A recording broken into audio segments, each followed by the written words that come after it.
یہ جو بات ہے کہ قرآن مجید نے وَثِيَابَكَ فَطَهِّرْ لباس کو حکم دیا کہ پاک رکھو، تو اس سے صاف پتہ چلتا ہے صرف لباس مراد نہیں ہے کہ جب اللہ باڈی کے اوپر جو چیز 24 گھنٹے رہتی ہے اس پہ گندگی برداشت نہیں کرتے تو آپ کی باڈی پہ گندگی برداشت بالکل بھی نہیں ہو سکتی.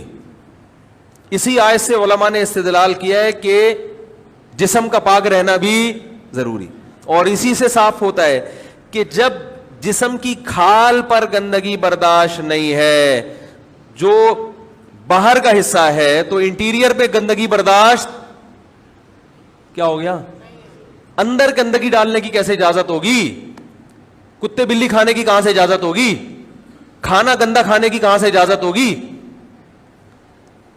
یہ جو کتابوں میں لکھا ہے فقہ کی کہ جانور کی 7 چیزیں حرام ہیں، ناجائز ہیں، اس پہ بھی بعض لوگ اعتراض کرتے ہیں یہ حنفیوں نے اپنی طرف سے نا ایک حلال کو حرام کر دیا.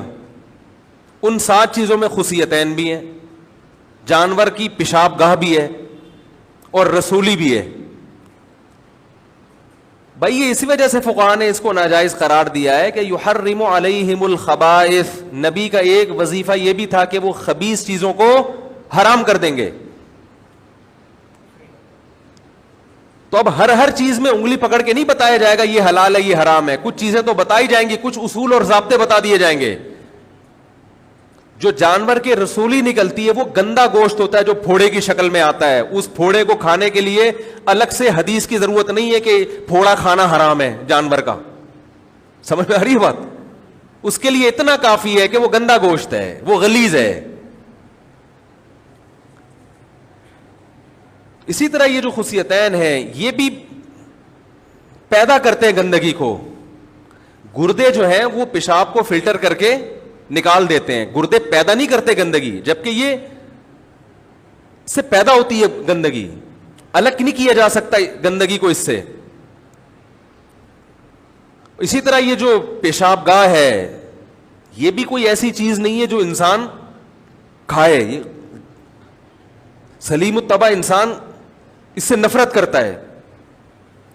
اب اس پہ دلیل ہم سے مانگتے ہیں قرآن میں کہاں لکھا ہے، حدیث میں کہاں لکھا ہے. بہت سی چیزیں حدیث میں ہوتی ہیں، اس کے لیے تفقہ چاہیے، بصیرت چاہیے. پھر بھی اگر آپ نہیں مانتے تو کم از کم طنز تو نہ کریں میرے بھائی. کھائیں، آپ دیگ بنا کے کھائیں، آپ دعوت کریں لوگوں کی کہ بھئی آج ہم نے یہ چیز پکائی ہے، تو طنز نہ کریں. آپ کہیں گے میں بھی تو طنز کر رہا ہوں، تو میں جواب میں طنز کر رہا ہوں کہ جب فقہا پہ طنز ہوگا، مجتہدین کو بیوقوف قرار دیا جائے گا، تو پھر لا يحب اللہ الجہر بالسوء من القول الا من ظلم. اللہ بری بات کو پسند نہیں کرتے، لیکن جس پر ظلم ہوا وہ دفاع میں کہہ سکتا ہے. اختلافی مسئلہ ہے، بعض مجتہدین کہتے ہیں حلال جانور کی سب چیزیں حلال ہیں، تو ٹھیک ہے، ان کی رائے ہے، وہ بھی قابل احترام ہمارے لیے. لیکن اگر امام حنیفہ نے کہہ دیا کہ یہ چیزیں حلال جانور کی بھی حرام ہیں، ناجائز ہیں، تو آپ ابو حنیفہ پہ طنز نہیں کر سکتے، اس لیے کہ آپ کی مینٹل اپروچ وہاں تک پہنچی نہیں ہے. تو آپ یہ کہہ دو بھائی میں ابو حنیفہ کو نہیں فالو کرتا، تو ٹھیک ہے. جو شافعی مسلک کو فالو کرتے ہیں وہ بھی ہمارے بھائی ہیں، وہ ہم پہ طنز نہیں کرتے، ہم ان پہ طنز نہیں کرتے. لیکن جو طنزیہ اسٹائل ہے نا، یہ جہل مرکب کی دلیل ہے. یہ اس کی دلیل ہے کہ آپ جاہل بھی ہیں اور آپ کو یہ پتہ بھی نہیں ہے کہ آپ جاہل ہیں. سمجھ رہے؟ کم سے کم پتہ تو ہوگا مجھے نہیں آتا کچھ. تو جب لباس کو پاک رکھنے کا حکم تو باڈی کو اس سے زیادہ، اور انٹیریئر جو ہے وہ اس سے بھی زیادہ، تو اس میں کوئی مشکوک چیز بھی نہ جائے جس کے. تبھی امام حنیفہ نے اس کو حرام نہیں کہا، مکروہ تحریمی، ناپسندیدہ. تحریمی کا مطلب غلط، چھوڑ دو، لیکن ایسا حرام نہیں ہے جیسے سور اور کتا حرام ہے، کیونکہ اس میں اختلاف ہے. تو ہم بھی کہتے ہیں مکروہ ہے بھائی کھانے کے لیے، اور تم کٹاکٹی جا کے کھا رہے ہو کم وقتوں، معذرت کے ساتھ، تم اور کھانے کے حلال چیزیں کم ہیں دنیا میں.